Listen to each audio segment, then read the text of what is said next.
tells you to have the others been online too?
Welcome today to our Layton Museum lecture series.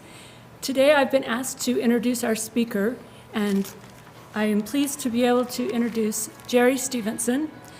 When I asked him the other day how he would like to be introduced, he said, just introduce me as an onion farmer. Jerry Stevenson grew up in Layton on an onion farm and learned to work hard on that farm. He has lived in Layton all his life, except for while he attended college. Jerry and his beautiful wife, Sue, have 5 children and 23 grandchildren. And with the support of his family that have helped him through the years, he served for 7 years on Layton City Planning Commission, 8 years on Layton City Council, 8 years as Layton City Council member, and 12 years as mayor. After taking time off from elected office to be a bishop for the Church of Jesus Christ of Latter-day Saints, for the last 11 years, he has served as a Utah State Senator from the Layton area. I think that we are fortunate to have such a good person here today to do the history of Layton. His subject is the history of Layton City, and I think he's an excellent choice to give that to us. Please welcome Jerry Stevenson.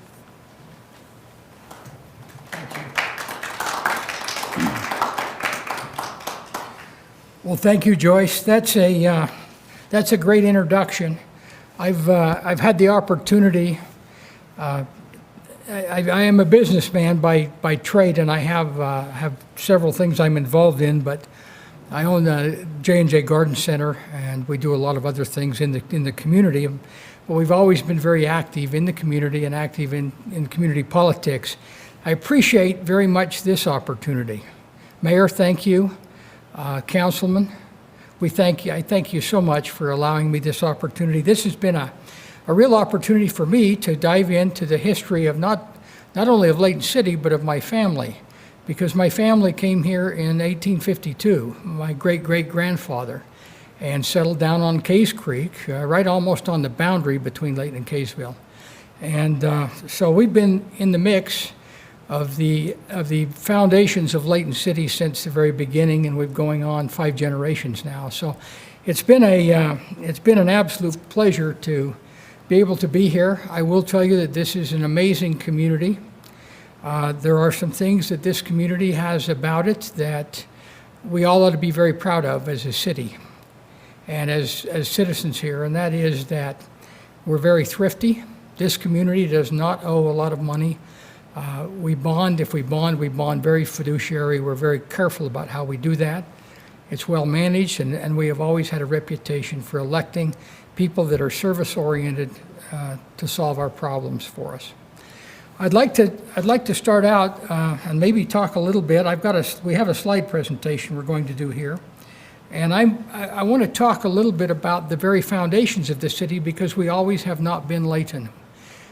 We were Kaysville at one time. We were part of, when the area was first settled, we were part of the Kays ward, and in the LDS world, that's the boundary that was set for the community. It was set I think it's about 5 square miles.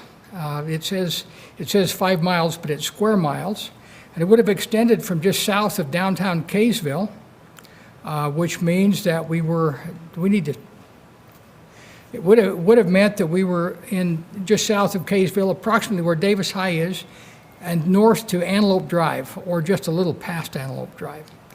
That was the boundaries of the Kays Ward, and that was the boundaries of where we as a community, or as the Kays Ward was established, a farming area, with the downtown being what is now Kaysville, Kaysville City proper.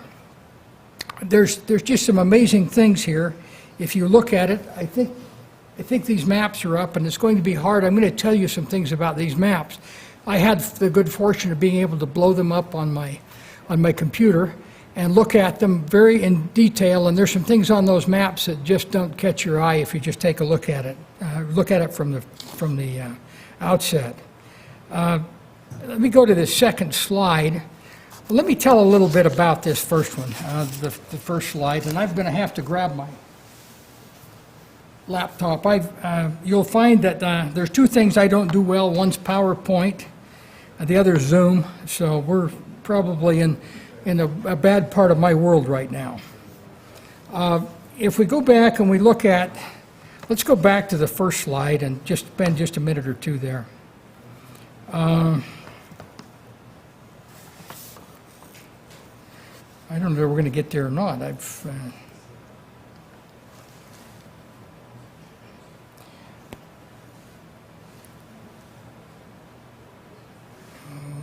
Come on. Okay, we're there. The first settlers that came to what is now Layton and Kaysville, they established farms and homes along the banks of two major mountain streams, Holmes Creek and Kays Creek. Now, if you look at the map that's behind me, you can see those mountain streams and how they came out of the mountains. And it's really interesting because pay close attention to those streams, because they were the lifeblood of the community. This is a desert climate we live in. And if you look at those streams, they go from the mountain to the lake, and it's perfectly natural for people to build along those corridors. There were other wells and things that popped up, or things that were flowing wells, and then people were able to dig them in other places, but not very many. The other thing I'd like to point out is that if you go to Kays Creek and go north about as far as the water would stretch, which would be slim because you'd have a lot of people wanting to share that, especially in the fall of the year when there's little water in that stream. The next drainage system, if you go north, is the Weber River. There is no drainage that comes off the mountain between those 2 points. And that plays very heavily into what we're going to talk about here today, and into these why the communities developed the way they did and why they separated. The other thing I would like you to look at is look very closely at the map we have up there of Kaysville City, which would be the map on my left. It's that map that was laid out on a grid, and it was laid out by Brigham Young. They sent a team up here to actually survey crew that marked that community out in 1854. That's about 6 or 7 years after the pioneers arrived in the valley. It was recognized there was great farmland up here, and people were looking for places to expand. So that was in 1854. That was when that expansion took place, and the street grid is laid out, and that's still the core of Layton, or of Kaysville City today. You don't see that in Layton, and we'll talk about that why that is in just a few minutes. So in March of 1868, Kaysville City incorporated, and they filed a calculation, and they actually incorporated clear to that line on Antelope Drive. That was part of Kaysville City at one time, which is rather interesting, because wasn't long after that there started to be a feud against those that lived in the downtown section, or the grid area of Kaysville, and those that in Layton City, or in what turned into Layton, which was part of the Kays Ward, on the north end of the community, or the north side of Kaysville. Let's go to the next map we have here. This is, so the separation, actually, they coexisted until about, well, they didn't coexist. There were a lot of battles going on, but they were very small. But there began to be a business district built in what is now Main Street Gentile area in Layton. And as that started to build, I thought often about a professor that I had in college that used to tell me, when it's not the money, it's the principle of the thing, it's always the money. And that's what happened here. There was, you had a large area to the north, and people would have to go through that to get to the business district in Kaysville. And so I think there was some jealousy on money being siphoned off, and then the main pathway between Kaysville, or between Salt Lake City and Ogden, was really south. Or excuse me, not south, but west, and it went down almost through Sunset Drive, where Sunset Drive is now in Kaysville. And so it was easier to get to a Layton business district than it was a Kaysville business district. And so there was really some deep-seated issues that came together and caused these communities to not want to be together all the time. In 1868, Kaysville incorporated. The incorporation application, as I said, included clear up to Antelope Drive. These maps show how the population of the city looked, and that's the maps we have up here. If you could blow this map up, the one would be in my lower left or your lower right. Right down in the very corner, there's a place in Kaysville, and I think it is directly west. If you followed 200 north in Kaysville west, clear out to the far west side, it comes on to what we used to call Schick Lane. And in that very corner of that map, it says Crazy Corner. And then it defines Crazy Corner as you would have to be crazy to live here. I thought that was quite entertaining, but if you look at those maps in detail, that isn't the only place someone has put their own interpretation into what's going on in the area. We have... So if you look at the population here, and you look at the grid system, the roadways, and then after 18 area, we started to develop, or after 1880, we started developing a business section, or business area here in Layton City, and this downtown area that we talked about. And it's really a triangle, and there's a lot of things that cause that to happen. Another thing I wanted to bring up, and I wanted to make sure everyone understands really well, is if you go north of Case Creek, as I mentioned, there's really nothing, there's no other drainage, there's no other natural water other than a few wells, until you get to the Weber River. So as a result, that area developed into just grazing land, and there was nothing there until they figured out how to get some water here. In 1869, there was a canal company put together that actually went broke, and it was to take surplus water from the Weber River and bring it around the north end of what we now call Hill Air Force Base, or what was the Sand Ridge. They brought that around, and they brought water in, but it wasn't a reliable source. So you find that there was the crops that were grown that could only be grown in a very short period. That canal company didn't last very long. They went bankrupt. So then the Davis-Weber Canal Company formed for the same reason, to bring that surplus water into this area. And I believe that was in 1889. I think that's correct. They brought that water in here in 1889, but that still wasn't a very reliable source, because most of the water on the Weber River was being used by Summit County, Morgan County, and Weber County. And to get it over here was really difficult. They built the East Canyon Reservoir in 1899, and that allowed storage of water, and that brought water into this area through the Davis-Weber Canal system. And that allowed the farming to change considerably. It was no longer the Sand Ridge. There was water then that came into Syracuse, a lot of the Hooper area, West Point, Clinton, Sunset, which is a very small community, not a lot of agriculture, and Clearfield. So that water came in, but didn't come until 1899, and that's a lot of the things we're going to talk about now. But just keep that in mind, because that was what was caused the real growth of the area of Layton. We had land mass that they did not have in the Kaysville area, and that's part of what I think this jealousy was stimulated over. And then we also had water. And the water came in, and the canal terminates. There isn't a lot of Kaysville that was ever watered by the canal, but some. So there was times we were getting along and times we were not. But there were 5 major roads were in Layton at the time. There was a territorial highway, which is what we call Highway 91 or Main Street through Layton.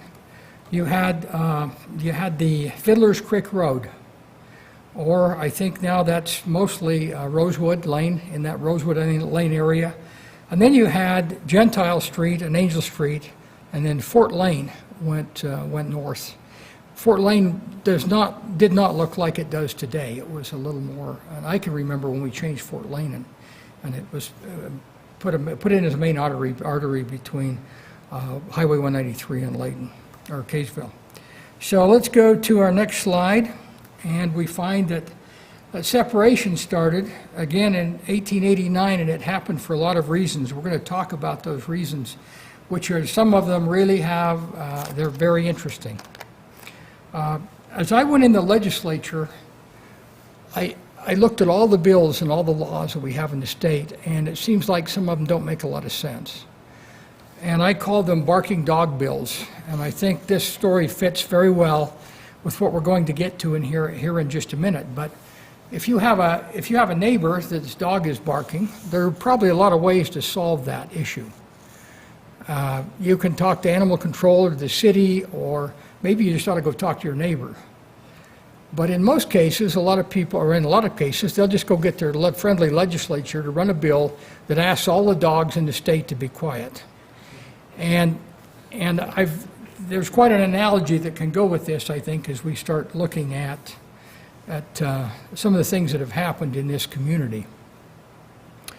Kaysville did not like this this business district that was beginning here in Layton. And in Kaysville in 1882, in the Kays Creek, and it was not called Layton, it was called the Kays Creek Business District, or Kays Creek Businesses. So we had 4 that were booming up.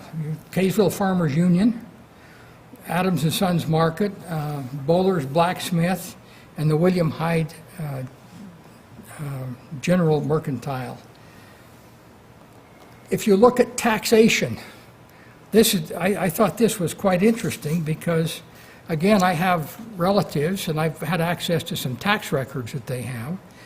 And so you look at Kaysville's tax schedule, they were trying to tax this landmass that we talked about, this 5 square miles, but they only had 5 mills. Well, 5 mills isn't a lot of tax, and so some of these farms, you'd have a big farm in Layton in this time frame in 1885 to 1890, and those farms had very little valuation. You might have 80 or 90 acres that would be valued at $300 or $400, and that's all.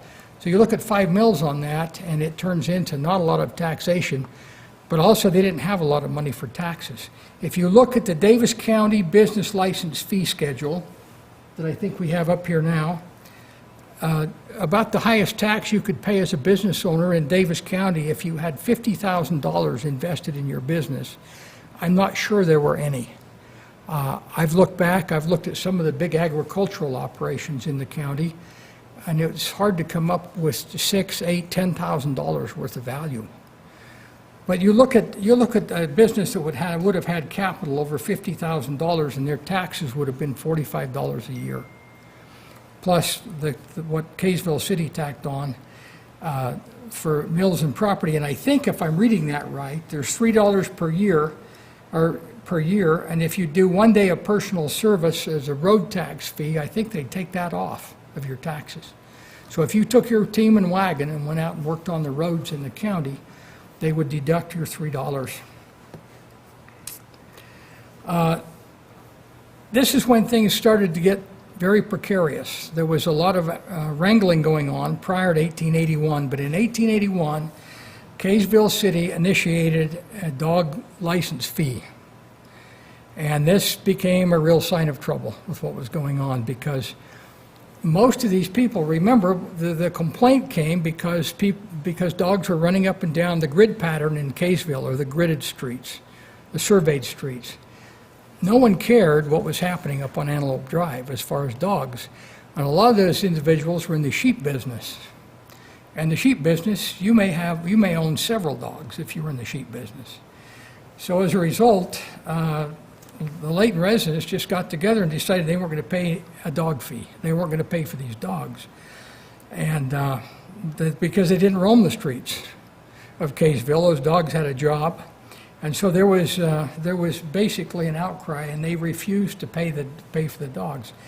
I found it very interesting because if you look at this, this is a dog license that was issued for $1. It was a large black dog. The tip of its tail and its underbelly was white, and it answers to the name. I think that's Serge or Sergi. And anyways, it was about 2 years old, and it cost $1 to license that dog. I don't know how many licenses they ever sold, but you got to think they had to sold quite a few to support a dog catcher or animal control officer. If we look at when Kaysville incorporated, they put a city council together, and many of you will know these names. These names resonate in Davis County history, and they resonate in the history of this area. And many of us know their posterity, and they're good people. I mean, amazing people, and they accomplished a lot. But it's quite interesting that I think it's worth reading those names. Had a city council. Well, first of all, we had a mayor. Excuse me. On the Kaysville side, you had Hiram Stewart was the mayor. City council: James Linford, Heber Sheffield, William Blood, Lambert Blamires, John W. Thornley, Frederick Burton, and Will Barnes. And then if we go to the Layton side, and there's only two names that really keep popping up. That was Ephraim or E.P. Ellison and Rufus Adams. Now, we all know descendants of both of those individuals. There were a lot of others mentioned, but they did not come up in the newspaper on a real regular basis, and so this is the only two we brought up here today. But there are plenty of others. Then, if we go a little farther down the line, Kaysville City decided they needed a city hall. Now remember, we're taxing, or trying to tax, clear to Antelope Drive, and we've got a bunch of folks that decided that wasn't a good idea, to tax to Antelope Drive. So they decided to issue a bond and build a city hall. That city hall is, that's a picture of it that we have there. So they bonded in 1889 for $5,000. Man, money doesn't go as far as it used to. But they built a city hall, and they used this $5,000 bond, hired an architect. That was located on 3rd North and 3rd West in Kaysville. And I've tried to visualize where that is, but it would be, I would think, it's certainly west of Main Street and a block north of where 200 North is now. So it would probably be in the area west of where the old Albertsons used to be, or west and a little north of that. Excuse me. There was a lot of objections, and the people, bonding was a pretty new concept, and they didn't want to do that, and as a result, a lot of folks refused to pay it. They didn't want to pay the bond back. $5,000 was a lot of money. And Kaysville, as I said, they enacted a tax. And those in the Layton area was basically north of Holmes Creek, of the North Fork of Holmes Creek. They refused to pay that bond. And so they assessed taxes, and because they considered themselves outside the city limits. The reason they considered themselves outside the city limits is Kaysville had a fire department, and they also had a police department. But, if you were a few miles north, it was pretty hard to get those services. They were taking place on horseback, and it took a long time. They felt like they weren't getting any service. They shouldn't have to pay for it. So that's where this kind of went to from there. E.P. Ellison, he ran the Farmers Union here in Layton, and he refused to pay the business and the property taxes. And Kaysville decided they had to pay him, and so they came to Layton and they took his horse and buggy, took his horse and wagon, and they actually put it up for sale for taxes, back taxes. And that's when things started really coming unraveled, because he filed a lawsuit against Kaysville for $100 in damages and attorney fees, and the suit claimed that there's no benefits and we shouldn't have to pay taxes. I think all of us have ancestors that probably fought in a little war called the Revolutionary War over the same reason. And it's real interesting to see how this kind of comes together later on. So Ellison and Linford, they get into a battle with one another, and it goes to the Utah to Territorial Court. Remember, there's no state at that time. The state didn't exist until 1896. So the jurisdiction of Kaysville City was legal and valid as to the lands which cannot by any possibility be benefited by municipal government. To impose such a tax upon the lands is contrary to that part of the Constitution which provides that private property shall not be taken for public purposes without just compensation, and to tax him would take away his property without just compensation. It sounds a little bit like some of the things that people like Benjamin Franklin, George Washington, Samuel Adams discussed when they found the roots of our country. So that's the where this had gotten to. So anyway, that was a ruling that you couldn't do that. So Kaysville appealed that to the Territorial Court, and the Territorial Court upheld the judge's decision. That isn't the end of why we separated, though. I'm going to have to put on a pair of glasses here. I'll get to that in a minute, but we've got as this continues on, we had this separation after the court ruling. In order not to discriminate, all taxation ceased to the Layton area. Kaysville City had a 7-year revenue drought, and in 1896, Utah gained statehood, which was very important as we look at the things that took place after that. Anyway, the bondholder that held the building on the Kaysville City Hall that we looked at earlier, they had a drought in taxes, and they didn't make their bond payments on their city hall. And it was actually, I don't know, I've never seen a city hall repossessed, but I've seen some, and there's times you'd wonder who'd want one, so. But anyway, they sued the city. The city made no interest payments and no principal payments. So anyway, in the meantime, you've got business growth in both areas, and then you've got a new Utah state tax issue of business licenses, where, of course, Layton City was paying all their taxes to the county at that, I keep saying Layton City, but there really was no city. It was just the Kays Business District was paying taxes to Davis County up to this time. But they refused to pay the Kaysville fees, the license fees and everything else, and that's where this court case came from. Then there was this drought, no money coming into Kaysville City coffers.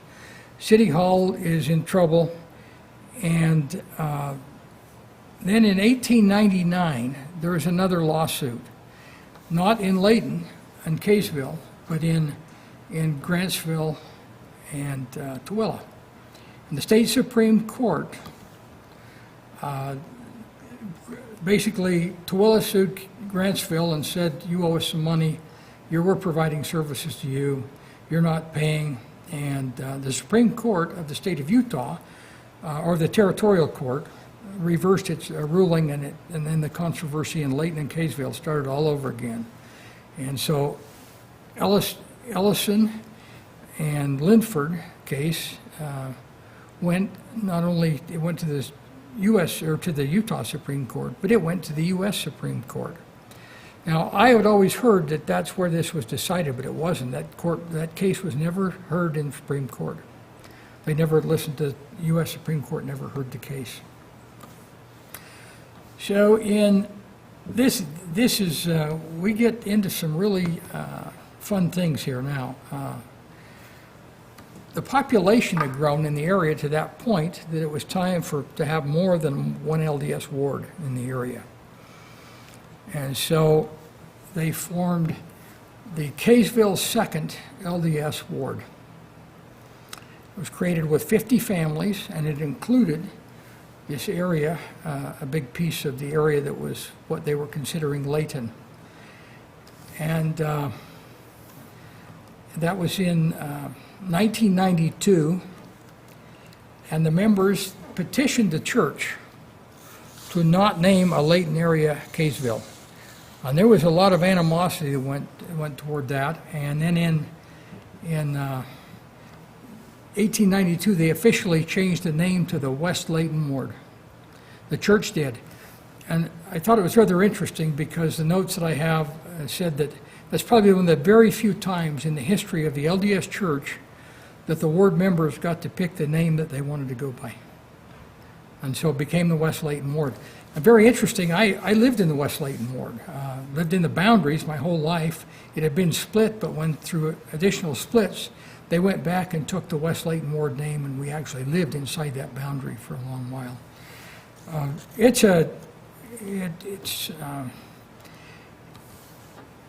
Anyway, in March of 1902, this is 13 years of disagreements, court cases, tax issues, and they finally got them resolved. And the area became an unincorporated part of Davis County. The taxes and business license fees paid to the county, but there's a lot of animosity, and that carried on for a lot of years.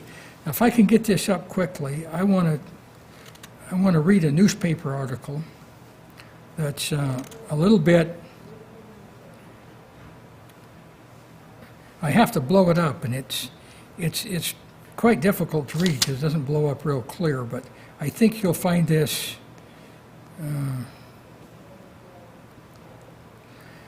This is when the final court decree came down, but a Judge Rollup entered a decree in district court at Farmington this morning, which materially reduces the extent taxable property and population of Kaysville. Until this morning, Layton has been a suburb of Kaysville, within the taxable limits, but enjoying none of the benefits of fire and police systems. For the past 15 years, the citizens of Layton have objected to the conditions of things. They objected to paying taxes into a city treasury of Kaysville and deriving no benefit thereof. As I say, this is really pretty fuzzy.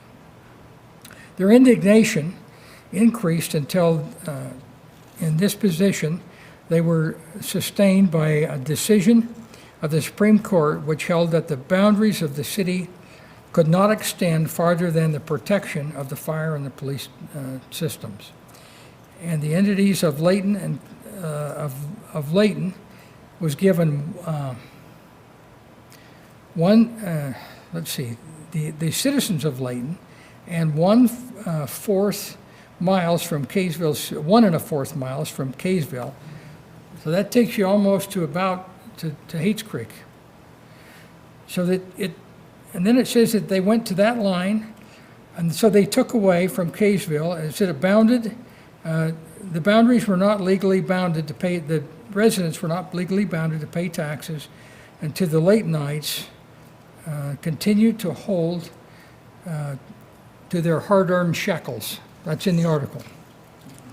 It says, but the Supreme Court some time ago in Grantsville case reversed its decision, and then the Laytonites found them they were owing about $1,000 for back taxes, and their property had been sold as delinquent. By this time, the citizens of Kaysville proper had become weary of litigation, and they petitioned for the restoration of the city's boundaries. So went to court, in territorial court. Kaysville lost, and now it goes back into state court. Layton people also filed a similar petition. The commission was appointed, and the agreement entered into in which the practicality of victory for the people of, or for which is practically a victory for the people of Kaysville, as the separation of Layton took place according to a population advised them by Judge Rollup, and entered into a decree accordingly. I find this very interesting. The agreement is that the people of Layton pay all delinquent city taxes to Kaysville. I don't know if that's $1,000 or more. But then that Kaysville retains all the city property and assumes all liabilities that 2/7 of the property of the contested Layton district remain in the city, and 5/7 in Layton. Now, I'm not sure where that property line was drawn, but it certainly left most of what we know today to be Layton City. Thus, the Layton proper is only 5/7 as large as the taxable property and 2/3 as large as the population. And then it tells who the attorneys were that handled this. When I was mayor, we had an interesting, there's a piece of property that was included in Layton City, and it was on this side of Holmes Creek. And the mayor of Kaysville came to me and he said, you know, we have a business that would like to build on that property, but they have a name, the name of Kaysville in the name of their business. And we would like to annex that property into Kaysville. We'd like to have you disconnect it from Layton City and move it into Kaysville. And I thought about it for a few minutes, and I said, you know, if that were residential property, and I had a group of residents that wanted to do that, I may consider that. But I said, that's commercial property, and just between you and I don't care what you call it, as long as Layton collects the tax base. Because business tax bases are very valuable, and residential tax base is not valuable after a few years. So we settled that one, and that business is now in Layton, and it has a Kaysville name, and you can figure out who that is. So, and just as kind of a footnote, this is funny that Kaysville City Hall, in 1889, the Kaysville City Hall was damaged beyond. Oh, excuse me, it was built in 1889, but in 1906 it was damaged by an east wind. Now, the only thing I could see that maybe happened there is that the spire they have on the top tipped over and took the roof out of the building, but it was damaged beyond repair, and they ended up taking the building down. And there was a lot of discussion in Layton that was poetic justice. That building met the demise that it met. I'm going to change gears here a little bit. That pretty well separates the communities, but I want to just take a minute or two, and this is part of the script that I was given, and I think I can do this in 10 or 15 minutes. I think we have 20 minutes left. So mostly what was being grown in the area were grains, and of course everyone had a big vegetable garden tied to their farm. I think it's hard for you to see, but the picture in the middle, I think they're picking beans. And there are some men in that picture, and two of them, they have ties on. So apparently bean picking was a great trade at that time, because they're dressed quite well. And I think you may be able to see it. The one gentleman standing at the very back, but there's two of them in that picture that are wearing ties. It must have been a photo op. But there became, as soon as the water came into the area, in 1900, again, East Canyon was built in 1889. But when the water got here, it became very, very prosperous in this area. There was some canning factories were built. There was the four flour mills, I think. And of course, one of those pictures is a pea viner. There was a canning companies that opened up, and they grew a lot of tomatoes. Contrary to popular belief, tomatoes don't take as much water as people think they do. And so there was a lot of tomatoes and, of course, other crops. And this became a very prosperous farming area. I can speak to this because I'm still a part of it. I really believe that the best farm ground in the state of Utah with adequate water is probably in Davis County, especially northern Davis County. And at this time, it would have been very plentiful. So that's one of the reasons that we had this. But what happens when you build a canning factory, or you build a flour mill, or a sugar factory, which came a little later, I think, in 1915 and 16? Well, what happens? You create jobs and revenue, and you create things that cause the community to prosper. Because when people have jobs, they're able to spend money, and that money turns, it creates an economic multiplier, and we see a lot of really good things happen. The other thing that I found was very interesting is that there's a lot of land mass. Kaysville lost two things when Layton disconnected from them. They lost the land mass, and they lost access to the water that came with it eventually. So in this community, we had large, there was 2 or 3 large cattle operations, ranching operations. There was a lot of sheep were a big business, and then of course after the sugar factory started, there was the beets and so forth, and it was interesting how the values all came together. But the other thing that a lot of people don't realize is the horse business here was very big. And the U.S. military used to come here on an annual basis, and they would buy mounts for the military. Now, remember that even up until World War I, our military was riding a lot of horses. And so through this time period that we're talking about, there were a lot of horses bred and trained in the city of Layton, but the military would come here and buy horses and take them out of town. You would put, when the railroad came through, then you could put, you'd put cattle in a rail car, and you'd ship them off to canning or manufacturing, not manufacturing, but canning, packing plants all over the country.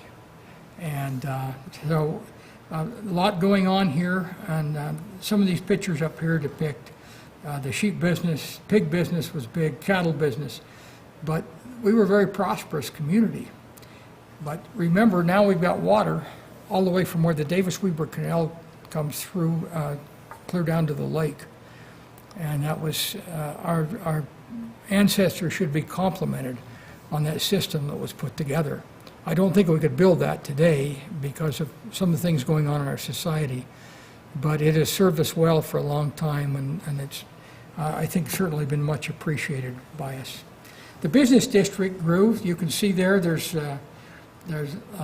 Levi Haywood Lumber, Arthur Ellis General Mercantile, First National Bank came along in 1905, Adams Brothers Meat Market. As a kid, I remember shopping at the Adams store on Main Street in Layton, and didn't have quite a produce section like we can find now in stores, but very reliable and lots of good conversations. Layton Drug Company, the Adams Building Enlargement, Ernst and Layton Hardware and Auto Repair. I've got another one here that I kind of wanted to talk a little bit about, an invoice that came with it. But that's the business district. That's not the grid they have in Kaysville. If you were going to come to the shop in Layton, you saddled up your buggy, or through the middle of this period, you could start getting vehicles that you could drive in, and you drove downtown or rode your buggy downtown. But there was never a walkable business district that developed in Layton, where residents, very few, could walk to the stores. You had to come in, and of course by now they start building out to the north, and so it became a major business district in the area because of what was going on. If you look at that map, there's a lot of different colors on it, and I think the pink buildings indicate, the red buildings or pink indicates a brick building, the yellow a frame building. That may be a fire map, I don't know. That was, That was also, a lot of the fire protection back then didn't come from Layton City. It came from the county. It came out of Farmington. So this is some of the major industries that came in. Roller mills, again, they processed lots and lots of grain for not only animal but human consumption. The Woods Cross Canning Company, Layton Woods Cross, they had an outlet actually in Woods Cross, or not an outlet, but a canning facility. But they had one here in Layton that I remember going to, and then there was another cannery that popped up in Clearfield called Clearfield Canning. That they were actually in business until almost the early 1980s. And the Layton Sugar Company, they processed sugar. 1905, the building was actually built in two pieces. And I actually became the last owner of the Layton Sugar Company. I bought it off the LDS Church back in the 1980s, and we actually turned that into an industrial park. A wonderful old building, and well built, but it would not have survived an earthquake. The cost of retrofitting this sugar storage room for earthquake would have exceeded by the cost of the building by many times. And so that's been turned into an industrial park now, and it's produces a lot of jobs for the community and a lot of revenue for the community. So it's been a pleasure to be associated with that, and I think you're going to have an entire lecture series on the sugar business in Layton. It's fascinating. The sugar business in Utah is fascinating. How it got here, came from Germany. Brigham Young was an instigator. Sugar House is named because of the sugar industry. And I think we'll have a fascinating listen on what took place with the sugar industry. As soon as people determined that there was a need here to have a city, and it wasn't because they all wanted to just get together and have a great time. People bond together because they have a need for services. And they needed a culinary water system, but that was hard. They did it. They did a great job of it, but it was hard because we were scattered out. Now remember that the boundary, and we're going to look at that here in a second, but the boundary of the city is right there. So we go up the creek, up Rosewood, across Antelope, down only to where the most of us will know it as the rail trail. That's the old DNRG rail line. And we only go down west to that point.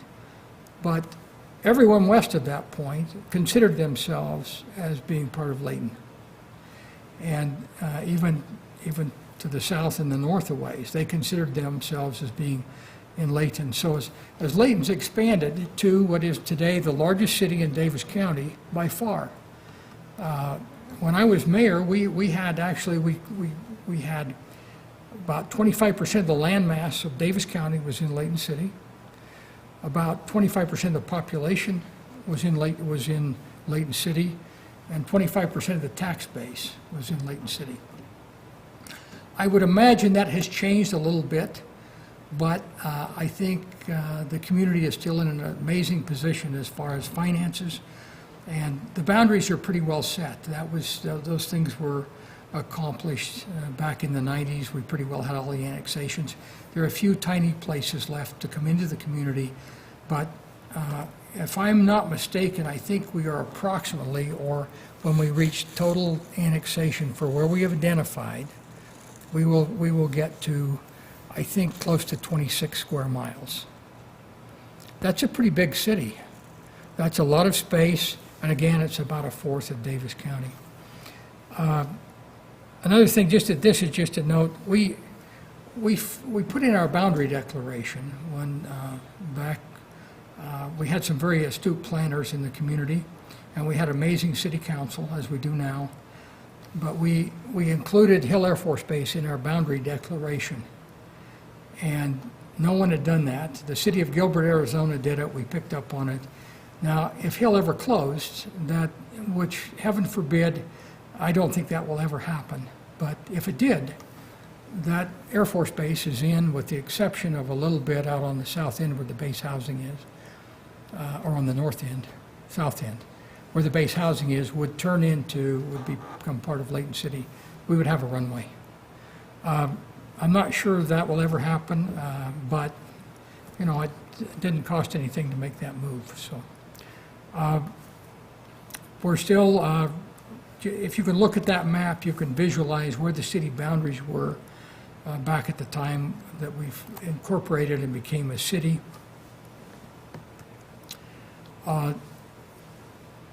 First Layton City, Lawrence Ellison. Many of us knew Lawrence Ellison.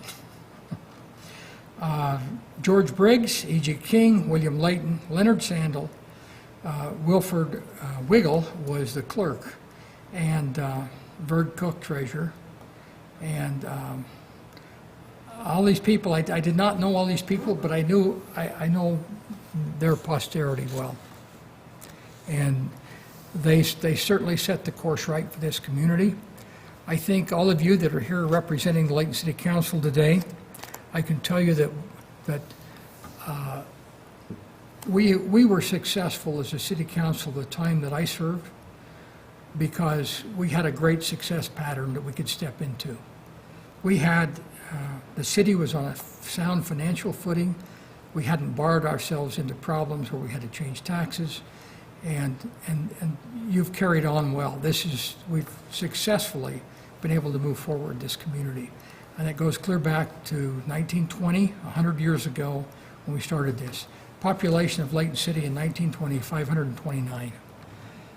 The only thing you can be happy about as city councilman is if there was 529 people in this community today, they would all want to talk to you on a fairly regular basis.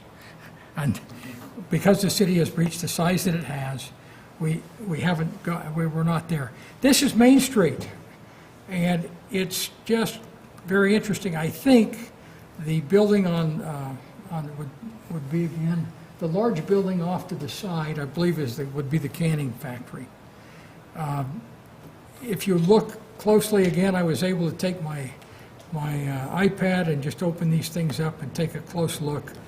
And it's an amazing community. It's amazing where we are. I think that's Highway 91 or Main Street in Layton right now we're looking at through this picture, or with this picture. This is Main Street looking north from the Farmers Union building, which is where the First National Bank building that was the Farmers Union. You can see that then the tracks used to run through the middle of town. They were moved west at a later date. I didn't know we had a flood in 1992, but there it is. I remember I think it was 1984, I received phone calls from people in New York because there was water running down Main Street in Salt Lake City, and they called and wanted to know if we were okay. Apparently they had the same issue. Case Creek, you can still see there looks like there's mountains, or there's snow on those mountains in the background. Probably a year of a very quick melt and caused a flood.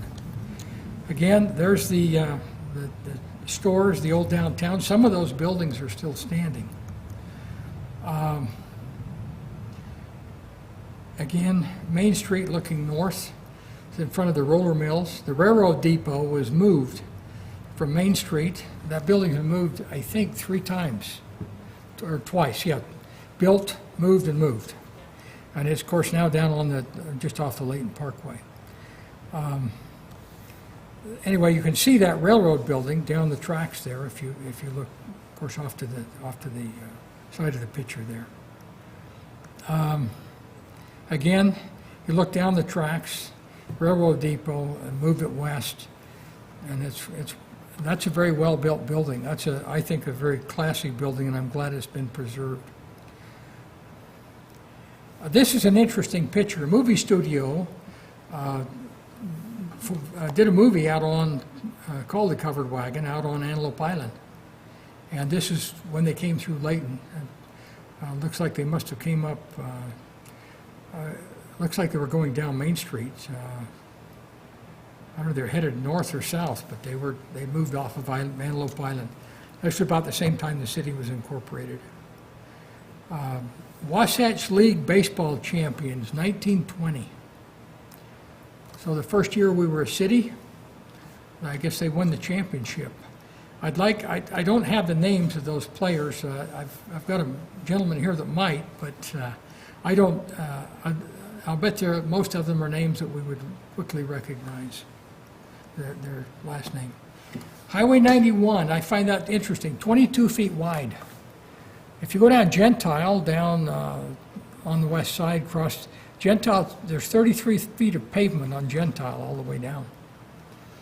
And here it's 22 feet wide. So that would be an interesting pass for people. We're just about to the end here. Mountain Road, that's where Highway 89 is now. Looks like luxury living compared to what's going on up there now. There's a lot of that dirt has been moved and turned over, maybe 2 or 3 times. There's a lot of equipment up there.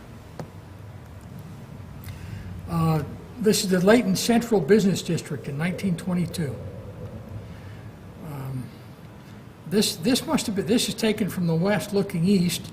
A lot of folks don't know where Dawson Street is, but just as you cross the Union Pacific tracks, the front runner tracks, if you make a very hard left very quickly, you turn onto Dawson Street, goes back down and ties in with Flint Street. And but that's Dawson. And Layton Elementary School, if it were in this picture, it would sit right in your lower right-hand corner, left-hand corner. And in conclusion, anyway, the town, Layton City built a city hall finally. I don't know where they met prior to that, but they must have met someplace, but they built this city hall in September of 1940. It was dedicated, and I've known that building to be many things. It's still in existence. Most of it is still in existence.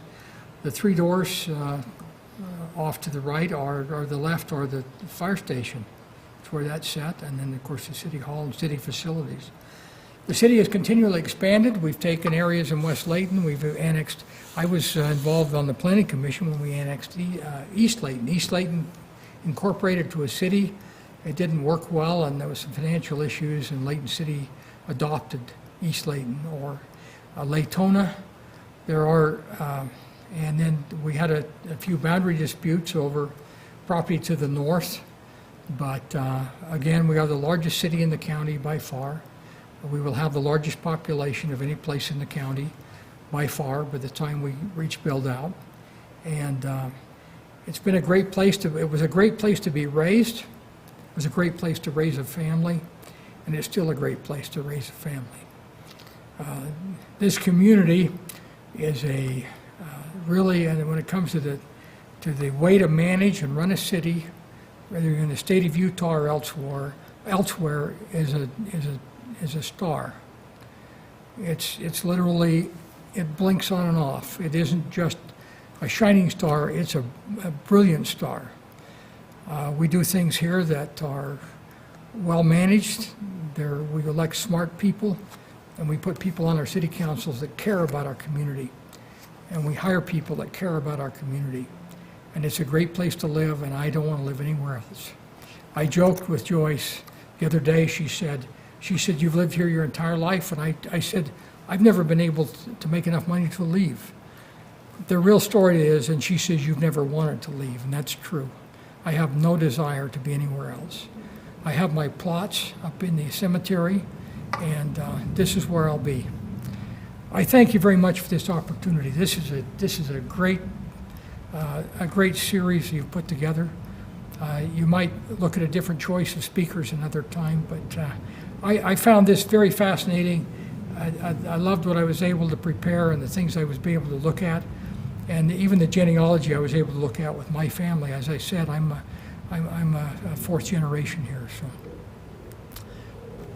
4th, and my children are 5.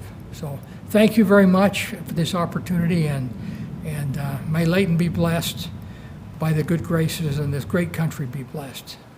Thank you.